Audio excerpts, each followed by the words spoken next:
Como estudar matemática? Como organizar meus estudos? Qual é o melhor método?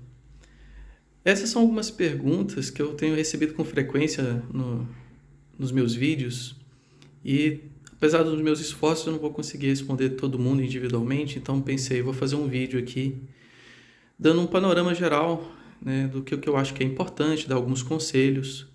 Eu acho que já tem muito vídeo aí no YouTube sobre isso, né? Espero não ser só mais um, né, chovendo aí no molhado.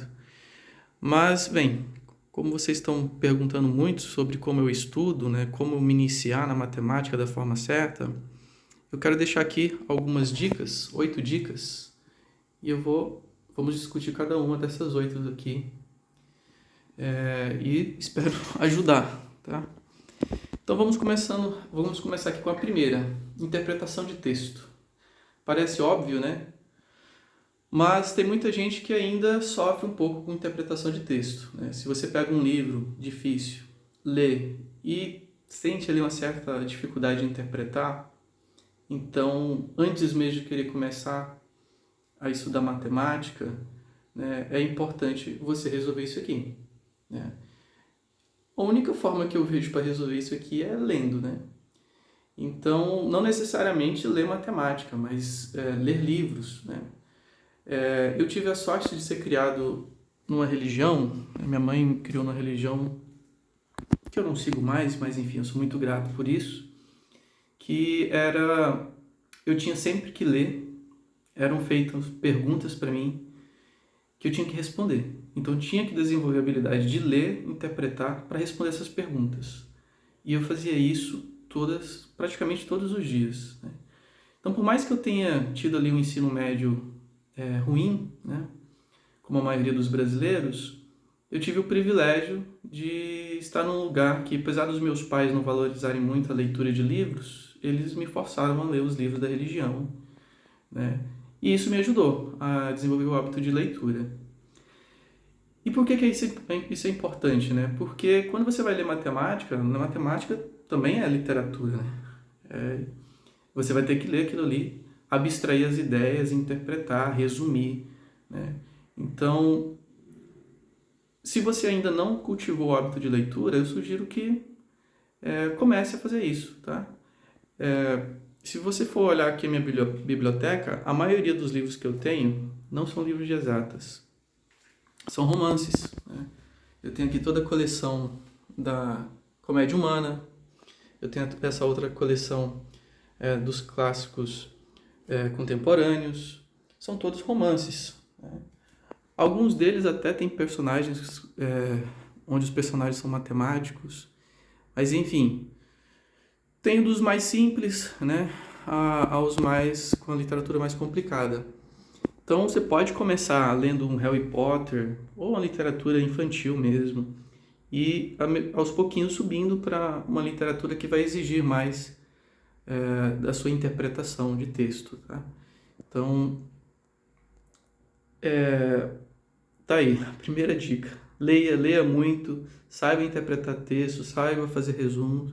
Essa habilidade é indispensável. Isso aqui não é opcional, é indispensável para você conseguir estudar matemática, tá? Beleza. Resolvido esse problema com interpretação de texto, aqui já não é algo indispensável, mas é algo que ajuda. Paixão, encanto, amor, né? Qualquer um desses adjetivos aí, desses substantivos, serve. Aí, para desenvolver paixão, encanto, você pode ler livros que não, né, te ensinam matemática, mas falam sobre matemática, né? Estudar matemática é difícil, né? Estudar uma coisa que você não gosta, não tem paixão, não te brilha os olhos, vai ser mais desafiador. Não é impossível, mas a sua jornada, né, de aprender matemática vai ser... você vai ter que fazer mais esforço, né? Vai ser mais difícil para ti, porque para aqueles que são apaixonados, aquele esforço vale a pena, eles não estão nem aí para passar por aquele esforço, porque estão apaixonados. Então, tá aí. Não custa nada você tentar se apaixonar por matemática. Então, já fiz um vídeo sobre esse amor em matemática, né? Tem livro infantil que tenta desenvolver esse essa sua paixão por matemática. Tem esse livro aqui que eu quero depois falar, eu estou lendo ele agora, espero terminar essa semana, vou fazer um vídeo sobre ele. Ele é infantil, mas ao estilo do Pequeno Príncipe, então também serve para adultos, aqueles que já sabem matemática. Lê isso aqui para tentar ensinar para o seu, sei lá, um sobrinho, até um filho, né? Como tentar encantá-lo com matemática. Então, procure livros assim, que são bem leves para ler, mas que vão te dar um panorama do que realmente é matemática, né? Para não ficar só com aquela matemática do ensino médio que não parece ser tão encantadora, tá? Então, todos esses aqui são livros que podem te ajudar nisso, né? Ler biografias de matemáticos. Esse aqui foi um dos grandes responsáveis também por me apaixonar por matemática pura, a música dos números primos, a história de um problema não resolvido na matemática. Então, uma vez que você consegue desenvolver paixão, esse é um plus, né? Como eu falei, não é obrigatório. Você pode ter certeza que vai ser mais fácil estudar matemática, tá? Tem um livro aqui de física, onde o autor tem essa filosofia, esse física conceitual, onde ele fala justamente disso, que primeiro ele quer apresentar o conceito, ao invés de ser aquela teoria pesada, né? E ele acredita que uma vez que o estudante ele consiga entender as ideias, ele pode se encantar e aí ele vai ter mais disposição a encarar a parte mais difícil, né, teórica da coisa. Aqui no caso de física, mas em matemática eu acredito, né, que também se aplica, né? Primeiro, ter um panorama de fato do que é matemática pode te ajudar a desenvolver uma disposição para ir para a parte mais difícil, né? Terceiro é rotina. Talvez a gente vai falar que não gosta de rotina, né? Mas ter uma rotina, sua semana organizada, vai te ajudar a não perder tempo. Se você começa o dia, chega no final de semana e você não sabe o que você vai fazer, é muito fácil de você cair no sofá, numa cama e ficar scrollando o feed de alguma rede social e perder muito tempo, tá?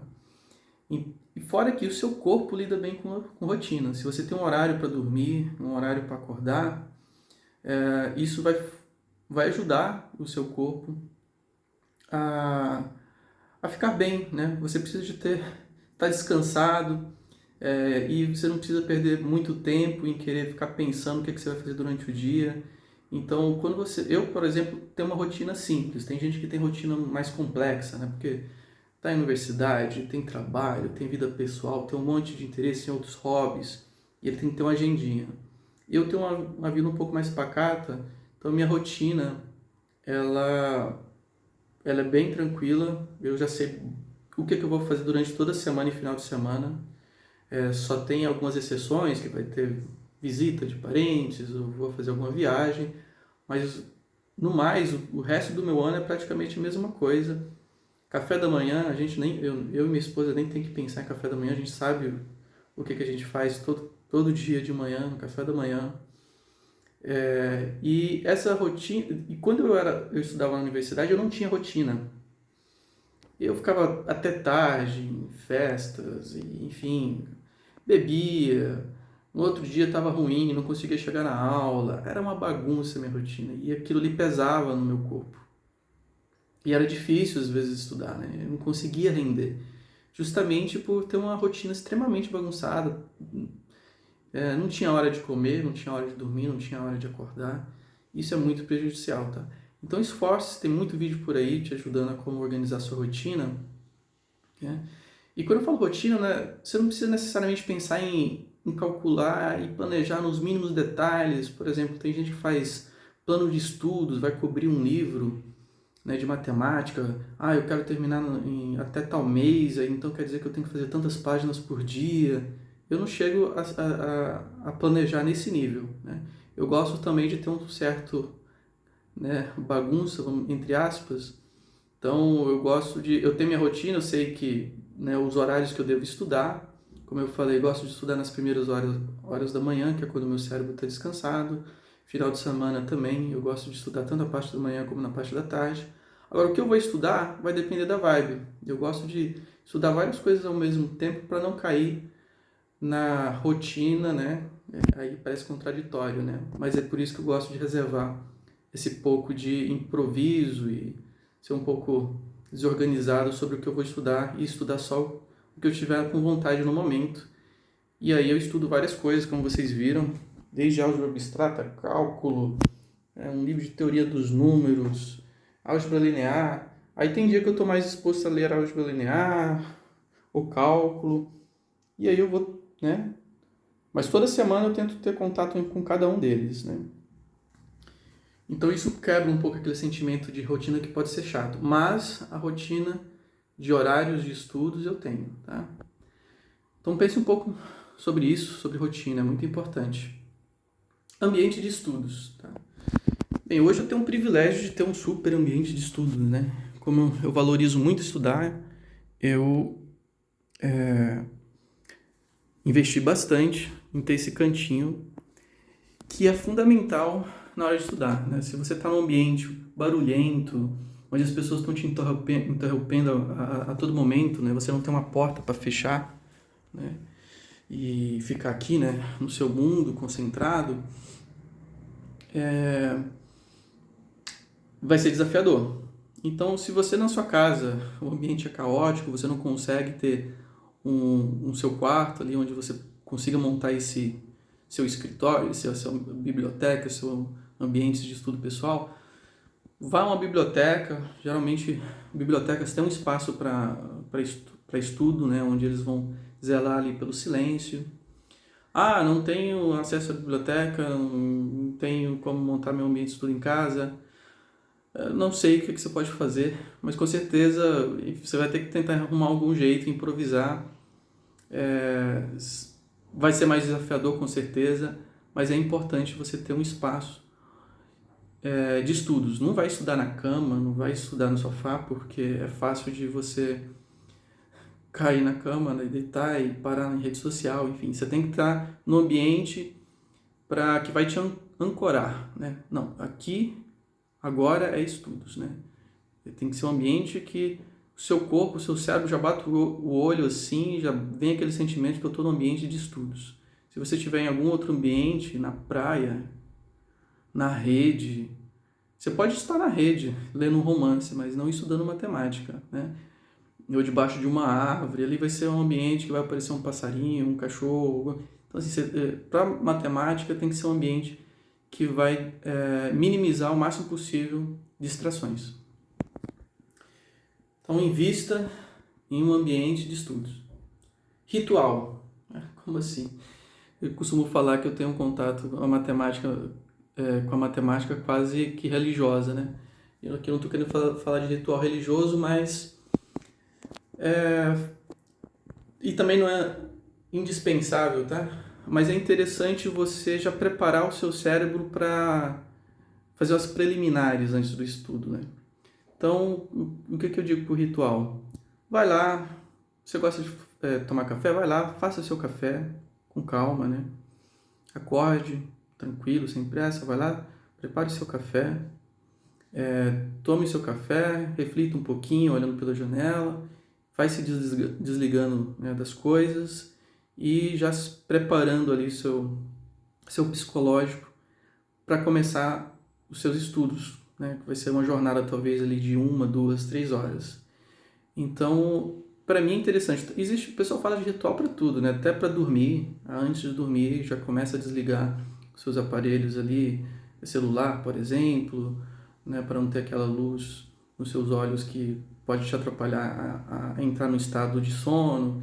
Então, existe um ritual para você ir dormir, e existe um ritual também.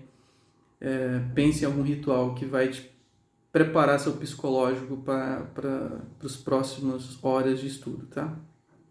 Eu gosto de fazer isso. O meu ritual é tomar café. Então, levanto de manhã, preparo meu cafezinho. Eu gosto de moer o café, passar lá no coador, sentir aquele cheirinho, né? Comer um chocolate e olhar pela janela. E aí, agora eu entro quase que no estado de transe ali, de tentar, né, estado de flow, de concentração para o estudo, né?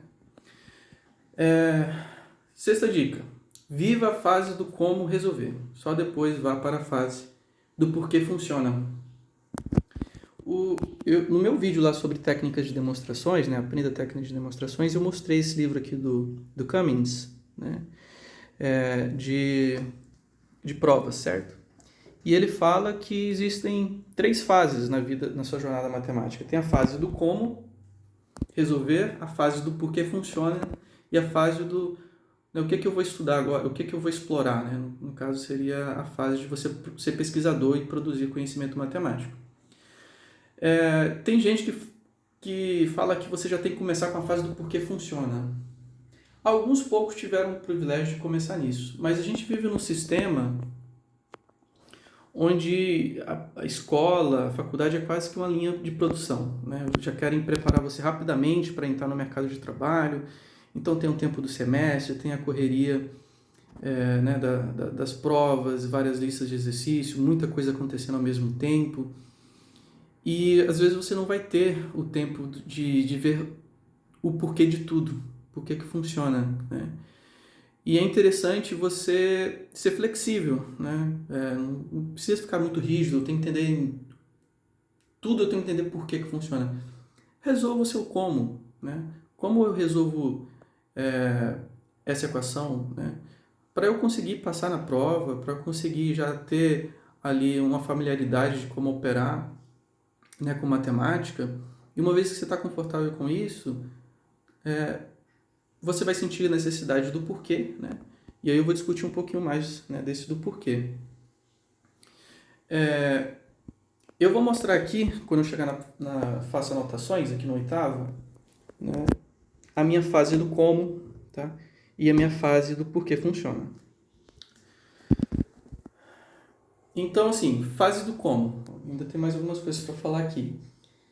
Escolha o livro certo, né? Então, teve uma época onde eu só precisava saber como operar, saber a parte mecânica da coisa. Eu comprei esse livro aqui, o fabuloso livro de exercícios de álgebra, 1000 exercícios com soluções completas sobre os principais tópicos de álgebra 1 e 2, traduzido para pessoas que não falam matematiquês. Então, esse livro, na época que eu entrei no IME, eu cheguei com muitas deficiências do ensino médio. Eu não tinha tempo de ir a fundo do porquê funcionava, eu precisava logo matar, né, de como operar com isso. E esse livro me ajudou muito, né? Alguns podem criticar, mas cada um aí tem seu contexto. No meu contexto, foi preciso, e acho que na maioria é preciso, vir a fase do como primeiro. Então tem várias anotações, né, com setinhas, daquele jeito bem informal, tentando explicar mesmo como operar com essas coisas. E isso foi muito útil para mim. Não é à toa que, mesmo com as deficiências que eu tinha, eu passei em todos os cálculos 1, 2, 3 e 4. Por mais que eu considero que eu não aprendi a fundo o cálculo, e eu estou vendo, né, voltei a estudar cálculo agora, mas para quem está aí, né, na correria do semestre, foque nisso, né? Aprenda a operar, né, a parte mecânica da matemática e escolha livros que vão te ajudar nisso. Não vão perder muito tempo com detalhes, que seria essa coleção aqui, né? O pessoal sempre recomenda. Fundamentos de Matemática Elementar. Mas é muita coisa. Aqui a fase do porquê funciona, já começa, né? Vamos dizer que resolve toda a fase do porquê, mas já começa a te introduzir nessa fase do porquê funciona. E dependendo do seu nível, isso aqui vai te desanimar. Você não vai conseguir ter progresso. É importante você escolher o livro que esteja no seu nível.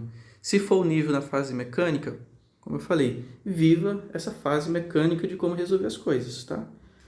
E vai chegar um momento onde você vai conseguir entrar nessa fase do porquê funciona, tá? Essa fase do porquê funciona também eu vou mostrar aqui algumas outras escolhas de material, né, de estudo, até revisando elementar, matemática elementar, que me ajudou na fase do porquê funciona. Sétimo conselho escolha um método de estudos. Existem ali uma infinidade de vídeos no YouTube. Eu não vou me delongar aqui. Digite aí, métodos de estudo. Eu vou falar o que eu escolhi, tá? E não significa que você vai escolher um método. Na verdade, os métodos eles podem se complementar. Então tem um repertório de métodos de estudo e escolha, né, alguns deles que fazem mais sentido para o seu contexto. Tem esse ótimo vídeo aqui do canal Socrático, Socrática, e eu recomendo, tá? Vocês seguirem esse canal. Socrática Português é um ótimo canal que ensina matemática, entre outras coisas. E esse vídeo aqui em especial é sobre o método Pomodoro. Pomodoro é tomate em italiano, e isso é porque na Itália era comum as pessoas terem na cozinha esse relógio cronômetro, né, que era um tomatinho. E eu também tenho um relógio de cozinha, que é esse aqui. Esse aqui é o meu Pomodoro. Então eu coloco aqui 50 minutos, né? Ops, tá. E eu considero esses 50 minutos como um baldinho de conhecimento.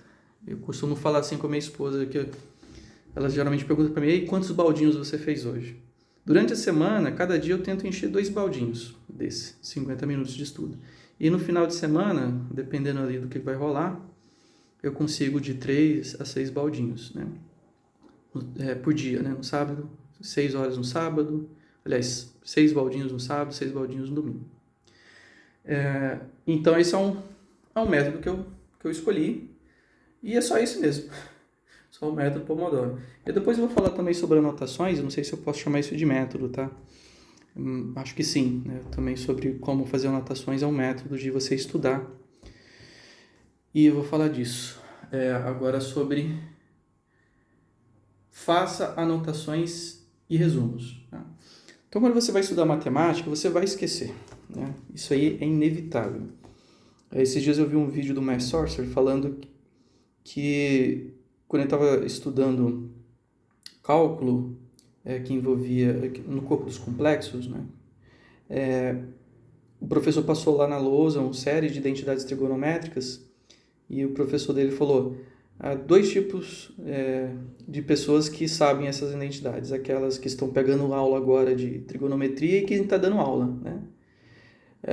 Os matemáticos vão esquecer. Você pode se surpreender que tem lá um matemático com pós-doutorado, um monte de artigo publicado, e aí você vai falar de trigonometria com ele, ele vai ter esquecido de um monte de coisa. Então, assim, é normal esquecer.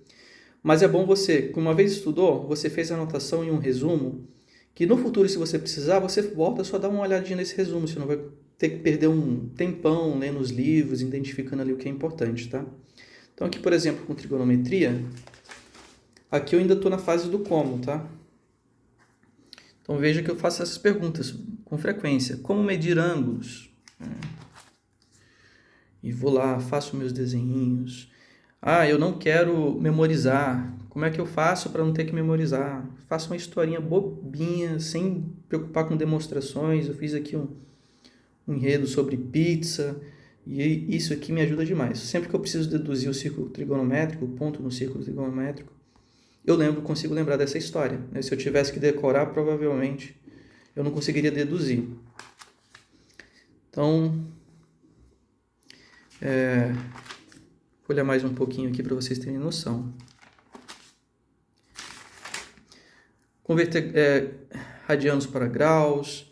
E aí, esses dias um cara falou que costuma copiar o que está no livro, né? E o certo não é copiar, o certo é você falar com suas próprias palavras, explicar de uma outra maneira, fazer desenhos diferentes, né? Aqui, como as razões entre os lados de um triângulo retângulo se relacionam. Aí a gente vai aprender as funções seno e cosseno. Aqui eu até coloquei as demonstrações. Na época eu nem manjava muito de demonstrações, de como fazer demonstrações, escrever demonstrações, mas eu conseguia ler e interpretar as demonstrações e eu registrava. Como resolver triângulos que já não são retângulos. E aí onde a gente vai parar na lei do seno e do cosseno. E por aí vai. E se eu não conhecer o tamanho de um lado oposto, o que eu faço? Então veja que tento fazer as perguntas e colocar resposta rápido, né? Talvez 1 ou 2 exercícios até de como operar. Como encontramos ponto no círculo.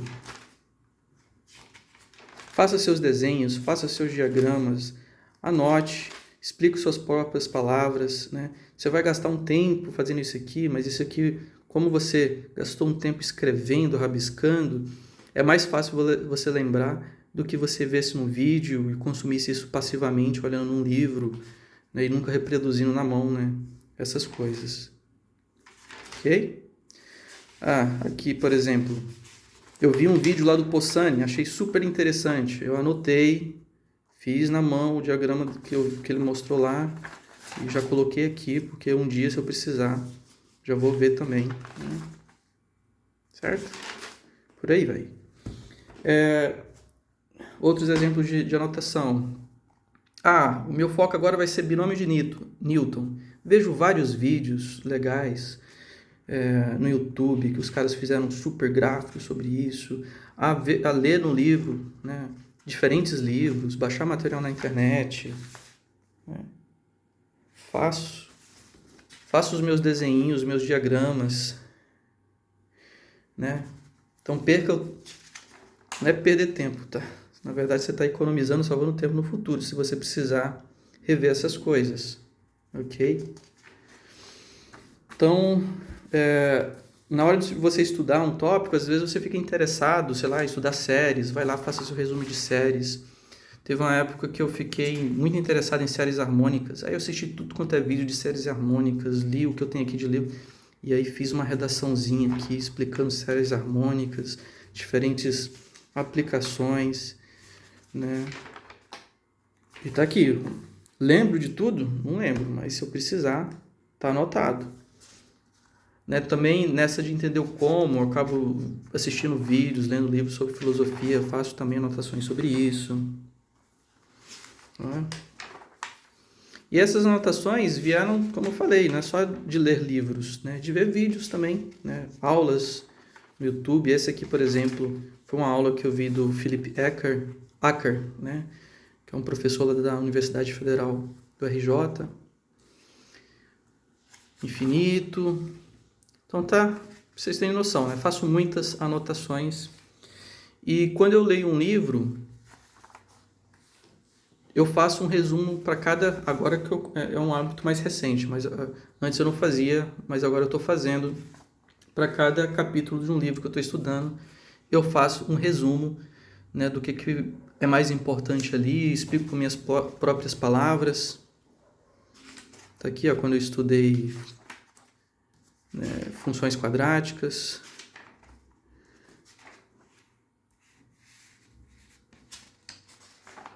Certo? Beleza. Essas anotações aqui, muitas vezes focadas em como, mudaram depois que eu aprendi técnicas de demonstrações naquele livro How to Prove It. Né? Depois dei uma olhada lá no meu vídeo sobre aprender técnicas de demonstrações. Depois que eu fiz esse livro, aqui, exercícios, resumos, anotações, enfim, aí o que é importante para mim agora nos resumos mudou. Né? As perguntas mudaram, né? Então, é coisa do tipo, o que caracteriza essa função? Quais são as definições? Os axiomas? Né? Eu listo ali os principais teoremas, anoto a página no lugar onde está a demonstração do teorema. Eu listo também os exercícios de demonstrações que eu fiz, que eu acho que são relevantes para eu consultar no futuro, se eu tiver que ter um overview sobre aquele assunto. Né? O material também mudou. Então, por exemplo, se eu precisar, na hora de fazer revisão de matemática elementar, agora eu já baixo do lado do portal de matemática da UBMAP. Aqui, por exemplo, produtos notáveis. Né? Então, é um pouco mais formal. Né? As perguntas mudam, os exercícios, por mais que tenha parte mecânica aqui, mas aqui já é um pouco essa pegada mais teórica. E é bem enxuto, né? Como vocês podem notar. Produtos notáveis, parte 2. Fatorações. Ok. Funções exponenciais. Né? Propriedades. É uma coisa que também eu sempre faço. Né? Quais são as propriedades, né? Desse objeto matemático, desse conceito, enfim. Mudou a minha maneira como eu faço anotações, né? Depois que eu aprendi o pensamento matemático, né? Vamos dizer, como se pensa a matemática moderna. E aí tem livros que vão seguir nessa pegada, que é essa coleção. Né? Depois que você passou da fase do como, você entra na fase do porquê. Aqui já vai te ajudar nisso. Esse aqui do que eu falei que sou apaixonado, né? Da coleção do Oswaldo Sangiorgi, vai te ajudar nisso. Essa coleção aqui também, Lisa, Biblioteca da Matemática Moderna, vai te ajudar nisso. Os livros de demonstrações vão te ajudar com isso. Esse do Jay Camus, que eu já mostrei, né? Aquele outro livro lá de Como Pensar como Matemático. Enfim, deem uma olhada lá no meu vídeo sobre técnicas de demonstrações. Então é isso aí, gente. Então, espero aí que esses conselhos possam ser úteis para vocês. Se alguém aí que é professor, que é pedagogo, tem mais algumas dicas, coloque aí nos comentários para que outros membros do canal possam ler e, enfim, né, avaliar se é interessante para eles. Certo? Fui, um forte abraço.